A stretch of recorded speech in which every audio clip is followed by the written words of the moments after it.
गरीब माँ अपने नन्हे से बालक को मंदिर के द्वार पर छोड़कर चली गई। बहुत खोजने पर भी पुजारी जी को बालक के परिवार का कुछ भी पता न चला। जब गांव का भी कोई व्यक्ति उस बालक का लालन पालन करने को तैयार न हुआ तो पुजारी जी ने भगवान शिव की इच्छा समझकर उसे अपने पास रख लिया और उसका नाम भोला रख दिया। गांव के श्रद्धालु भक्तों से जो कुछ प्राप्त होता उसी से भगवान शिव का, पुजारी जी का और बालक भोला का किसी तरह गुजारा चलता। यदि किसी दिन कम भी पड़ता तो पुजारी जी बालक और भगवान को भोग लगाकर स्वयं गंगाजल पीकर रह जाते। धीरे धीरे भोला बड़ा होने लगा और अब वह पुजारी जी के कामों में हाथ बंटाने लगा। वृद्ध पुजारी जी के थके हारे हाथों को कुछ आराम मिलने लगा, इसलिए उन्होंने भोला को मंदिर की सफाई, भगवान शिव की पूजा, उनको भोग लगाने और उनकी आरती करने की विधि अच्छी प्रकार समझा दी। अब वे स्वयं भगवान शिव के नाम जप और संकीर्तन में समय व्यतीत करने लगे। एक दिन भगवान शिव के मंगलकारी नाम शिव शिव शिव शिव का जप करते हुए ही उनके प्राण छूट गए। अब बालक भोला का इस संसार में भगवान शिव के सिवा और कोई सहारा न रहा। उसने पुजारी जी की ये 3 बातें कभी नहीं भूली। 1. भगवान भोलेनाथ शिव शंकर को ताजी गर्म रसोई का ही भोग लगाना। 2. भगवान को भोग लगाए बिना स्वयं कुछ भी नहीं खाना। 3.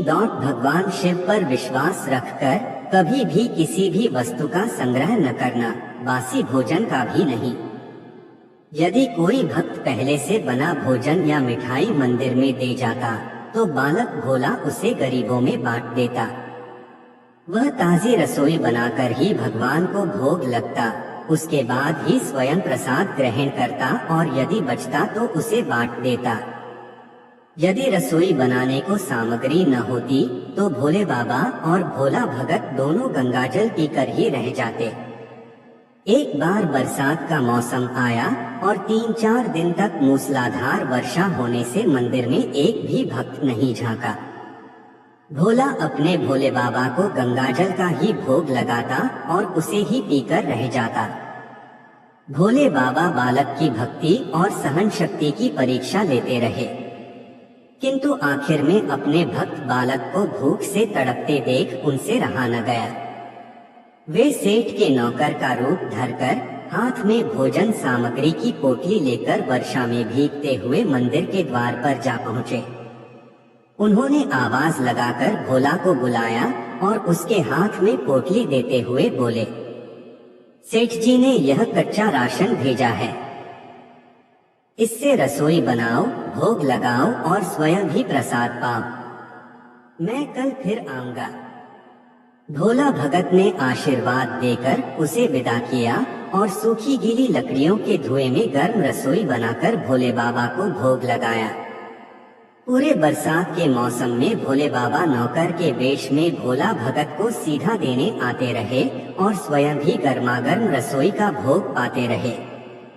एक दिन भोला भगत ने सोचा कि सेठ जी को कच्चा राशन भेजते हुए 4 महीने हो चले हैं, किंतु वे स्वयं कभी मंदिर में भोले बाबा का प्रसाद ग्रहण करने नहीं आए। अगले दिन जब भोले बाबा नौकर के वेश में सीधे की पोटली देने आए तो भोला भगत उनसे बोला, भाई, तुम्हारे इतने धर्मात्मा सेठ जी कभी स्वयं मंदिर में प्रसाद लेने नहीं आए। इस कारण मेरा हृदय अत्यंत दुखी हो रहा है। अपने सेठ जी से कहना कि कल वे भी मंदिर में प्रसाद ग्रहण करने अवश्य पधारें। सुनकर नौकर बने भोले बाबा चौंक कर घबरा उठे और बोले, पुजारी जी, सेठ जी मेरे द्वारा आपको कच्चा राशन भेजते हैं, आप इससे भगवान को भी भोग लगा लेते हैं और स्वयं भी प्रसाद पाते हैं, फिर सेठ जी को बीच में बुलाने की क्या जरूरत है? जैसा चल रहा है वैसे ही चलने दीजिए। भोला बोला, ऐसे कैसे चलने दूं?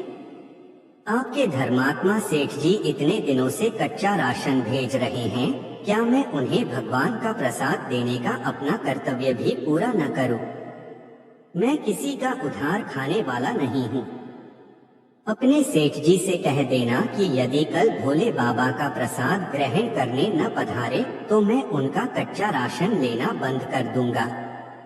नौकर बने भोले बाबा तो अपने भोले भगत की अकड़ देखकर कांप उठे और यह सोचकर मन ही मन हंसे कि वाह, आज तो लेने वाला ही देने वाले पर धौंस दिखा रहा है।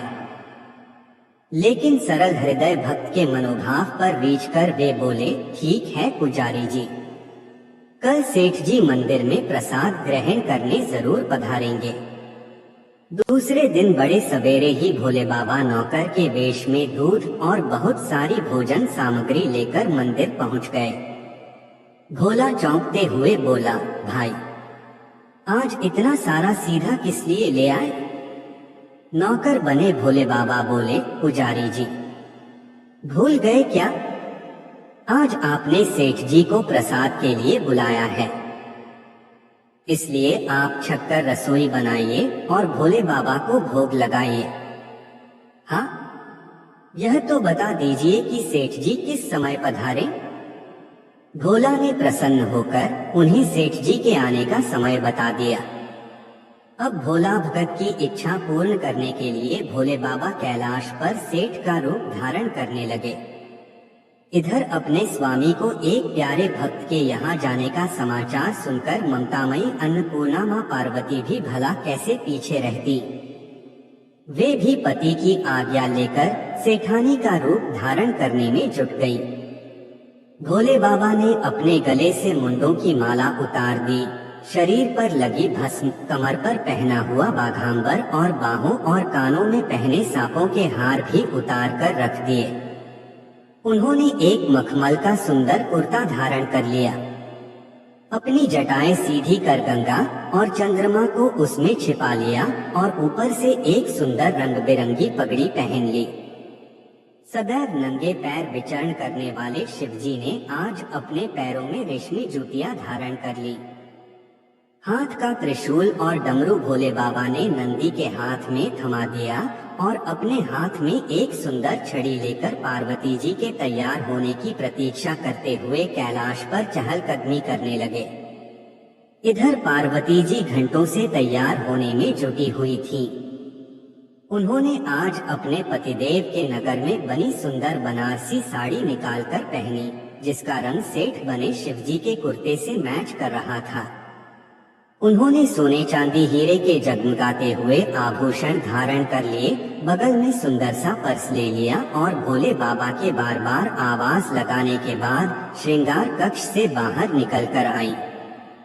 जब पार्वती जी और शिवजी ने एक दूसरे को सेठ सेठानी के वेश में देखा तो वे चकित होकर एक दूसरे को निहारते ही रह गए।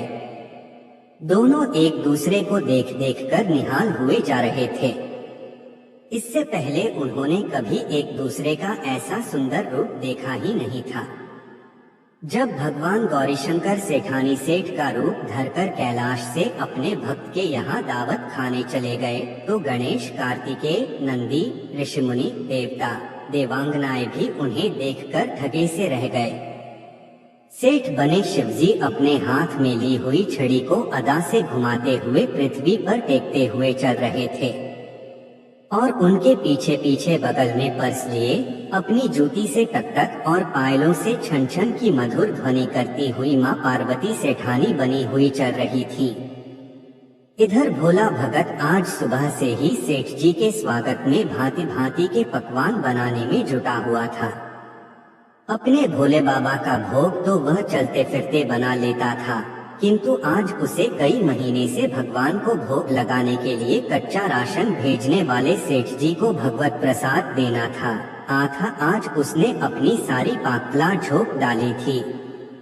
उसने सेठ जी द्वारा भेजे हुए चावल धोकर खीर बनाई, उसे धीमी आंच पर पकाकर गाढ़ा किया और उसमें सेठ जी के द्वारा भेजे हुए पिस्ते, बादाम, केसर, चिलगोजे, किशमिश डाले।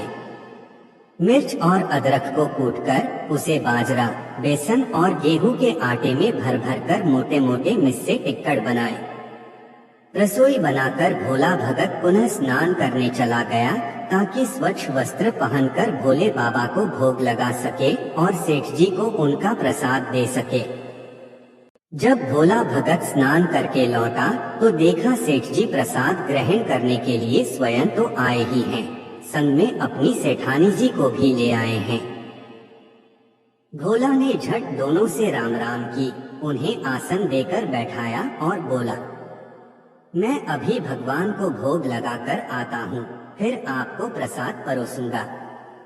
भावना के भूखे भोले बाबा से भूख सहन नहीं हो पा रही थी, इसलिए वे बोले, पुजारी जी, भगवान को जल्दी से भोग लगाइए, मुझसे भूख सहन नहीं होती। भोला भगत बोला, सेठ जी, भूख तो मुझे भी बड़े जोर से लग रही है, किंतु मैं अपनी भूख के कारण भगवान को भोग लगाना नहीं भूलता। यदि दुनिया के सारे लोग इसी तरह अपनी भूख के लिए भगवान को भोग लगाना भूल जाएं, तो भगवान तो भूखों मर जाएंगे। सेठ जी बने भोले बाबा एक पत्तल उठाते हुए बोले, पुजारी जी, आप भोग लगाइए, इधर मैं पत्तल परोस लेता हूँ, मुझसे भूख सहन नहीं हो पा रही है। भोला भगत सेठ जी बने भोले बाबा को डांटते हुए बोला, सेठ जी, भगवान के काम में न तो जल्दीबाजी चलती है और न कंजूसी। मैं जब तक भगवान को भोग नहीं लगा लेता, आप रसोई के पास भी नहीं फटक सकते। चुपचाप इधर बैठ जाइए और नमः शिवाय जपते रहिए। मैं अभी आता हूँ और आपको पेट भर भोजन कराता हूँ। सेठ बने शिवजी डांट खाकर चुपचाप अपने आसन पर जा बैठे। सेठानी बनी पार्वती उनकी यह दशा देख बड़ी मुश्किल से अपनी हंसी रोक पाई। लेकिन जैसे ही भोला भगत पत्तल में सामग्री लेकर भगवान को भोग लगाने मंदिर में गया, शिवजी पार्वती जी को मौन रहने का संकेत करते हुए चुपके चुपके पैर रखते हुए रसोई में पहुंच गए और उन्होंने एक एक व्यंजन उठाकर चखना शुरू कर दिया। भोले बाबा तो प्रसाद को चखते ही भौंचक के रह गए। खीर में चीनी की जगह नमक भरा हुआ था और सब्जियों में चीनी भरी हुई थी।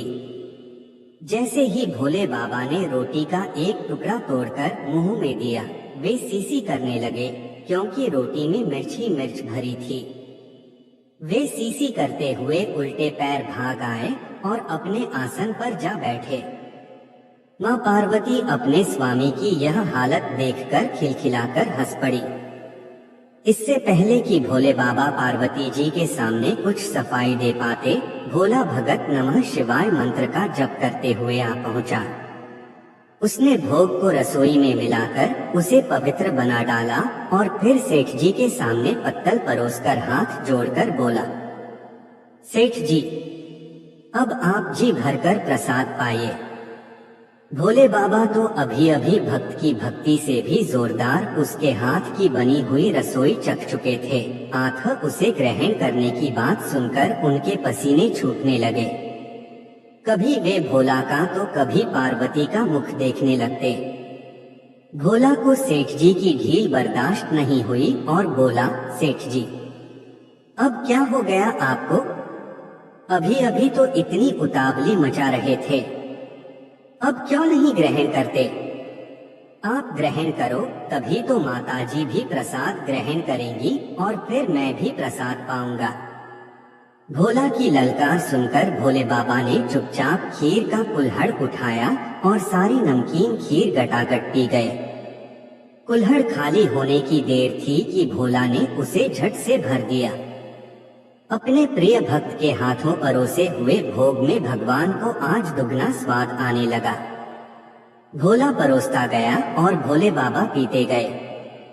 जगन्माता पार्वती भक्त और भगवान दोनों के प्रेम को देख देख कर मंत्रमुग्ध होती रही।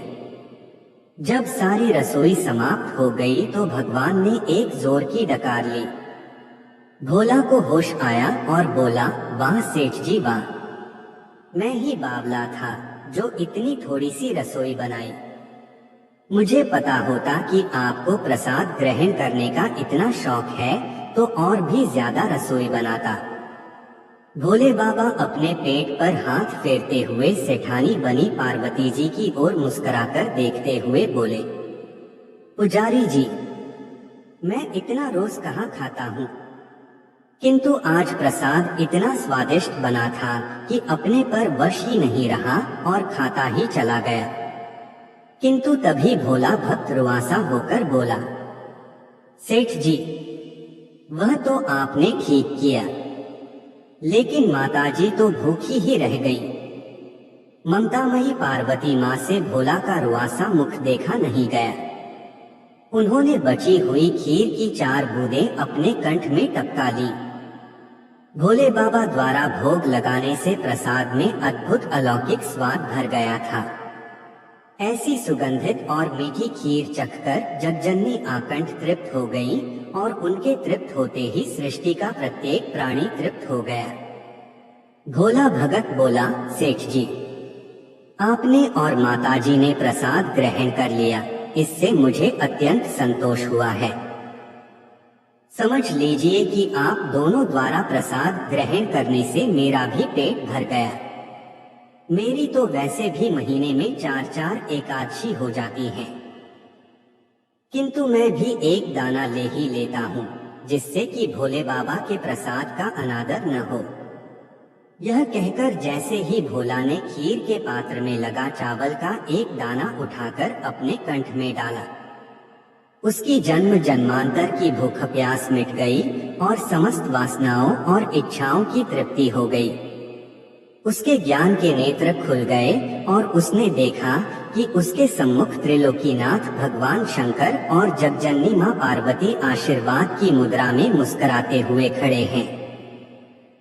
भोला दौड़कर उनके चरणों में लौट गया और उन्हीं में समा गया। हर हर महादेव।